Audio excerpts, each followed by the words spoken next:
Segunda-feira, dia 11 de agosto de 2025.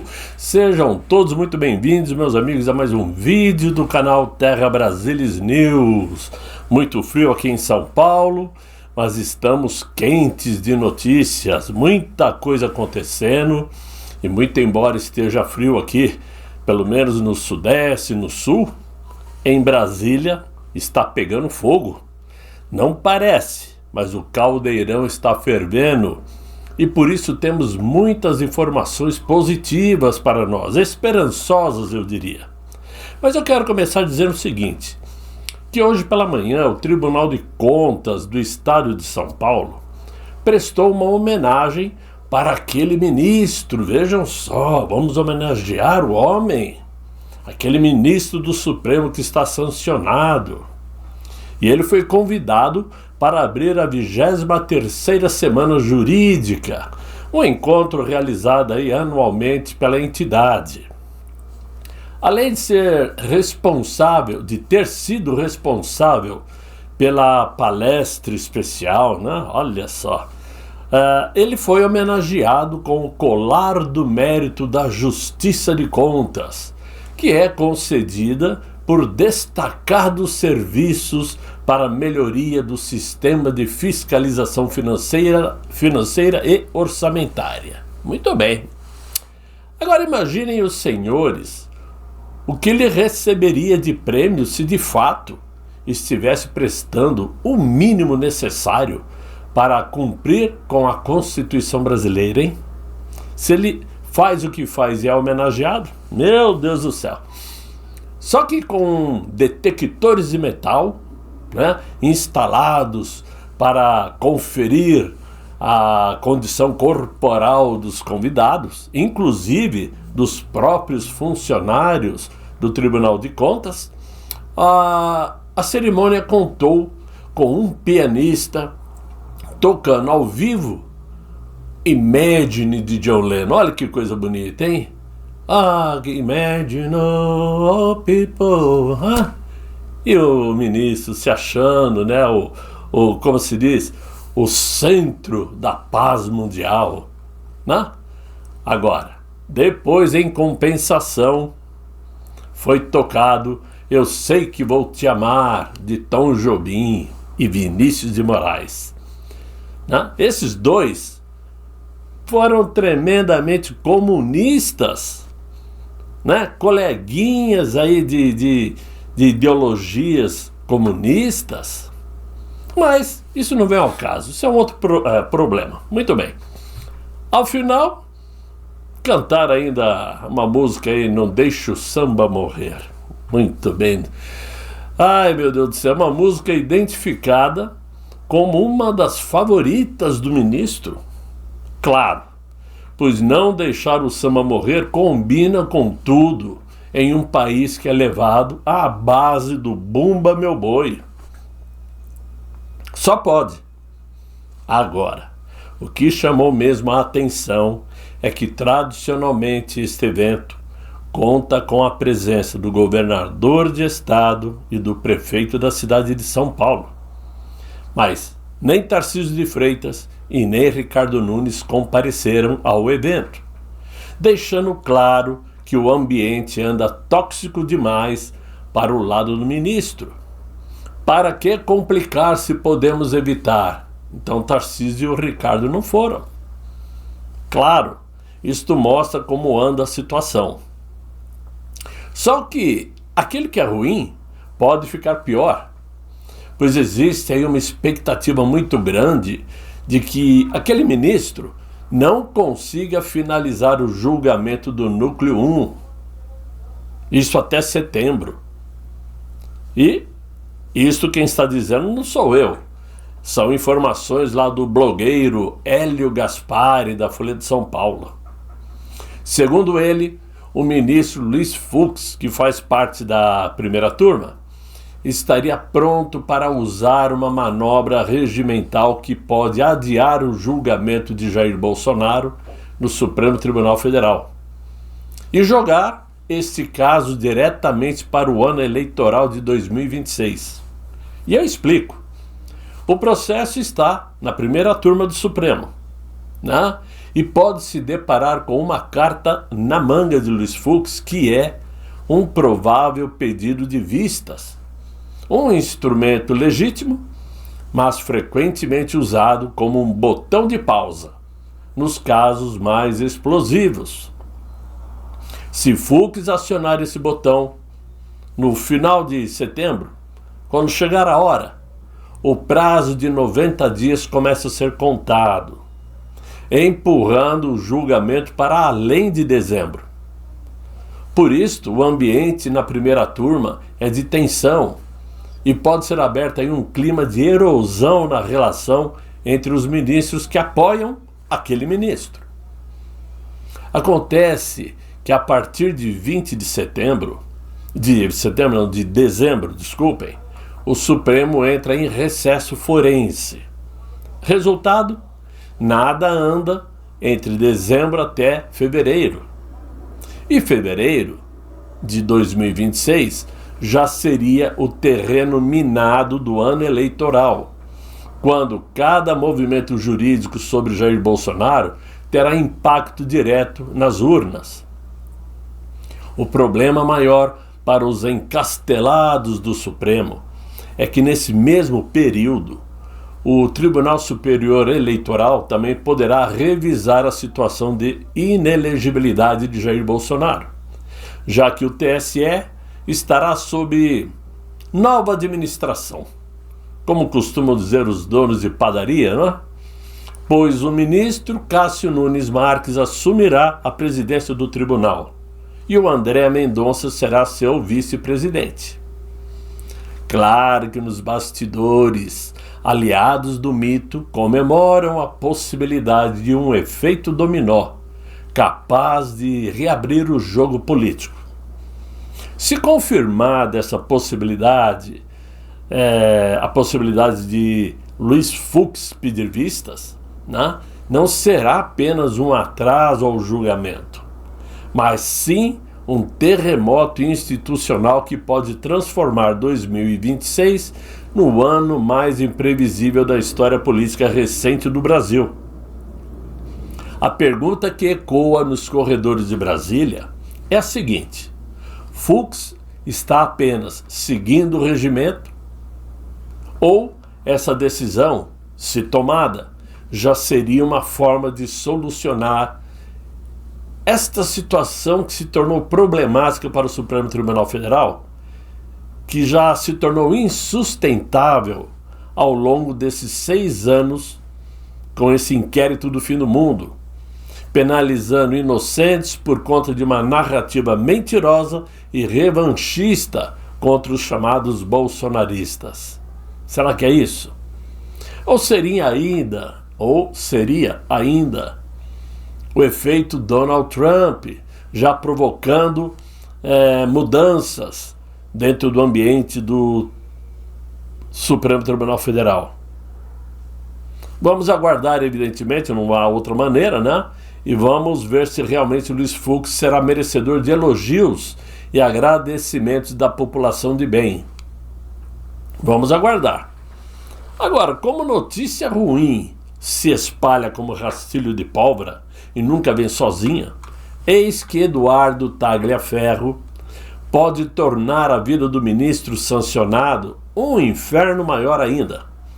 Pois, segundo ele, que está escondido lá na Itália, deve sair até no máximo quinta-feira agora, em uma emissora internacional de televisão, novas e bombásticas informações passadas por ele contra o então presidente do Tribunal Superior Eleitoral, que era aquele ministro na época, hoje chamado, sancionado. Muito bem. Então diz que ele tem informações, tem documentos, até vídeos, e que ele preparou muito bem essas informações e ofereceu para uma emissora de televisão, que ele não cita qual é, e que é internacional. E que, segundo eles, esta emissora disse que nesse início de semana pode sair a reportagem. Segundo Tagliaferro, são denúncias mais pesadas em cima do judiciário inclusive envolvendo outras pessoas dentro do sistema. E o que vem agora vai tornar insustentável a permanência daquele ministro e de outros no cargo. Tagliaferro deu essa informação hoje para a ex-juíza Ludmila Grillo, que agora vive lá nos Estados Unidos também, né? Eu falo também porque já tem uma penca morando, vivendo por lá, né? Ok. Mas se vocês acham pouco, Brasília já foi sacudida nesse final de semana por conta de uma declaração de Jason Miller, conselheiro próximo de Donald Trump e um dos articuladores de sua máquina de comunicação.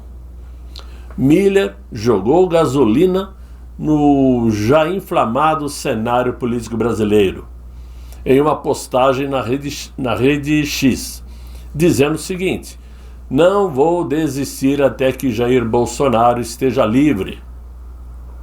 A frase é curta, mas é explosiva e caiu como uma bomba nas redes sociais e nos bastidores de Brasília, evidentemente. O recado de Miller para aquele ministro é claro, não foi para outra pessoa que ele deu o recado. E não deixa dúvida alguma de que Donald Trump está sim preparando um arroxo sem dó contra o sancionado ministro. Mas a história não para por aí. Pouco depois da declaração, Eduardo Bolsonaro reagiu publicamente. A mensagem foi interpretada por aliados como um gesto de alinhamento total entre o bolsonarismo e o círculo mais íntimo de Donald Trump, deixando claro que a batalha pela liberdade de Jair Bolsonaro ganhou um tom internacional. Fontes de Washington afirmam que Miller não fala apenas por si só, e ele estaria traduzindo o sentimento de figuras de peso no universo republicano norte-americano, que enxergam na prisão de Jair Bolsonaro um ataque direto à democracia e à liberdade de expressão no Brasil. Para críticos do STF, a entrada de um nome tão próximo a Donald Trump na disputa é um sinal de que a pressão internacional pode se intensificar rapidamente, reacendendo discussões sobre novas aplicações de sanções contra os ministros do Supremo, inclusive a aplicação da Lei Magnitsky a outros. Depois dessa informação, o que se pergunta é o seguinte: até onde os outros ministros estão dispostos a naufragar junto com o xerifão e queimarem o próprio futuro? Nos corredores de Brasília, a leitura é unânime. O Supremo vive uma de suas maiores crises de imagem desde que existe. De um lado, a pressão externa de Washington e o temor de novas sanções. Do outro, o cerco interno de uma opinião pública cada vez mais desconfiada das motivações políticas por trás dessas decisões judiciais. Segundo também revelou o blogueiro Lauro Jardim em sua coluna no jornal O Globo, um veterano político com trânsito livre no Supremo Tribunal Federal confidenciou que o clima é de tensão crescente. O medo é real e não é apenas retórica, disse a fonte. Ministros já imaginam como ficariam suas vidas caso perdessem o acesso a sistemas bancários internacionais, cartões de crédito e viagens para os Estados Unidos. Agora, não à toa, saiu também a informação de que ministros como aquele sancionado, Gilmar Mendes, Cristiano Zanin, Barroso, se trancaram em uma reunião com alguns homens mais poderosos do sistema financeiro nacional para discutir a bomba que caiu sobre o Brasil e principalmente sobre o Supremo. A reunião contou com pesos pesados: André Esteves, do banco BTG Pactual, José Vita, do Banco Itaú, Alessandro Tomal, do Santander, o presidente da Febraban, que é a Federação Brasileira dos Bancos, o ex-presidente da Câmara, Rodrigo Maia, que hoje dirige a Confederação Nacional das Instituições Financeiras. Essa turma sempre arruma boquinha em algum lugar, né? E até o advogado, o Bessias. O Bessias, aquele que ia levar o papel para o Inácio, a mando da Dilma, a presidenta, né? Ok.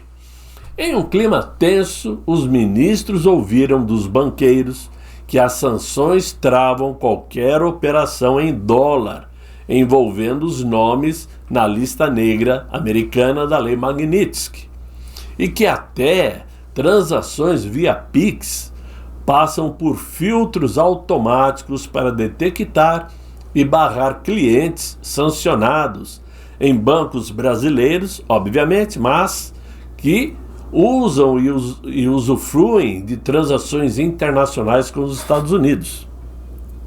Não existe atalho, ou atalhos. Não existem brechas, disseram eles. A situação ainda é corrigível, mas pode se agravar a qualquer momento. A esposa daquele ministro, a tal Viviane Barsi, já aparece como potencial alvo numa possível segunda rodada das medidas magníticas, né? Os executivos ainda alertaram aos outros ministros do Supremo que a probabilidade de sanção para eles ainda é incerta, mas que Donald Trump não costuma recuar em suas decisões. E a tensão pode se arrastar por meses. Claro, enquanto ele arrasta essa situação por meses, Donald Trump faz com os ministros o que eles fizeram com Jair Bolsonaro, colocando uma corda no pescoço dele e esticando. Sentindo o peso da crise, aquele ministro e o Rodrigo Maia buscaram reforços e correram para uma reunião de emergência com Davi Alcolumbre, acompanhados do Luiz Barroso e do Edson Fachin, para tentar conter a escalada. O estopim dessa crise se deu quando o ministro sancionado decretou justamente a prisão domiciliar de Jair Bolsonaro, com tornozeleira eletrônica, e também determinou tornozeleira eletrônica para o senador Marcos Duval. Decisões vistas nos Estados Unidos como exemplos claros de abuso de poder. No submundo político, comenta-se que essa foi apenas a primeira paulada de Donald Trump. A qualquer momento, novas pancadas podem surgir através de sanções e atingir familiares e aliados desses ministros, criando um cerco financeiro e diplomático inédito na história do Brasil. Já nos bastidores do Supremo, a sensação é de que o pior ainda vai vir. Eles sabem. Tanto é que o medo de Luiz Barroso é tanto que ele já está planejando sua saída precoce do Supremo Tribunal para evitar o pior, já que ele é considerado o ministro que mais visita os Estados Unidos, tanto por conta do seu luxuoso apartamento em Miami Beach e também por conta de um escritório da família dele, onde os proprietários aparecem com o nome da sua esposa e seus 2 filhos.